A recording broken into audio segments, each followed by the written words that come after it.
মথুরাপুরে অমিত শাহর পাল্টা সভা করেছেন অভিষেক বন্দ্যোপাধ্যায়। সভা থেকে পরিসংখ্যান তুলে চ্যালেঞ্জ করেছেন তৃণমূলের সাধারণ সম্পাদক। মথুরাপুরের সভা থেকে অমিত শাহ অভিযোগ তুলেছিলেন, বাংলায় ঋণের পরিসংখ্যান 8 লাখ কোটি টাকা। কোন শিশু যদি বাংলায় জন্মায় তাহলে সে 77,000 টাকা ঋণ নিয়ে জন্মাবে। এর জবাবে অভিষেক বন্দ্যোপাধ্যায় বলেছেন, কি পরিস্থিতিতে মমতা বন্দ্যোপাধ্যায় ক্ষমতায় এসেছেন সেটা সবাই জানে। কেন্দ্রের বঞ্চনা সত্ত্বেও একাধিক উন্নয়নমূলক প্রকল্প চালিয়ে যাচ্ছেন। নরেন্দ্র মোদীর শাসনে দেশের ঋণের পরিসংখ্যান তুলে তৃণমূল সাংসদ দাবি করেছেন, 2014 সালে নরেন্দ্র মোদী ক্ষমতায় আসার আগে দেশের ঋণের পরিসংখ্যান ছিল 56 কোটি টাকা।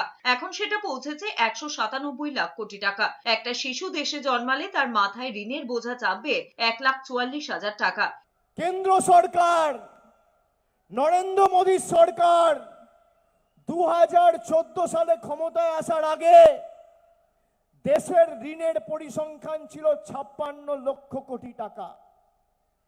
আজকের দিনে দাঁড়িয়ে 12 বছর পরে ভারতবর্ষের ঋণের পরিসংখ্যান হচ্ছে 1,97,197 লক্ষ কোটি টাকা। একটা শিশু যদি ভারতবর্ষে জন্মায় তাহলে তার মাথার উপর ঋণের পরিমাণ আর পরিসংখ্যান হচ্ছে 1,44,000 টাকা। এরপরেই আক্রমণ করে অভিষেক বন্দ্যোপাধ্যায় বলেছেন, এর দায় একমাত্র নরেন্দ্র মোদী এবং অমিত শাহ। এই পরিসংখ্যান মিথ্যে হলে মামলা করার চ্যালেঞ্জ করেছেন অভিষেক বন্দ্যোপাধ্যায়। যখন রাম মন্দির উদ্ঘাটন হয়েছে, একজন তপশিলি সম্প্রদায়ের মহিলা, জনজাতি মহিলা বলে রাষ্ট্রপতিকে উদ্বোধনী অনুষ্ঠানে আমন্ত্রণ জানানো হয়নি। যখন দেশের নতুন পার্লামেন্ট উদ্বোধন হয়েছে, রাষ্ট্রপতিকে একটা আমন্ত্রণ পর্যন্ত জানানো হয়নি।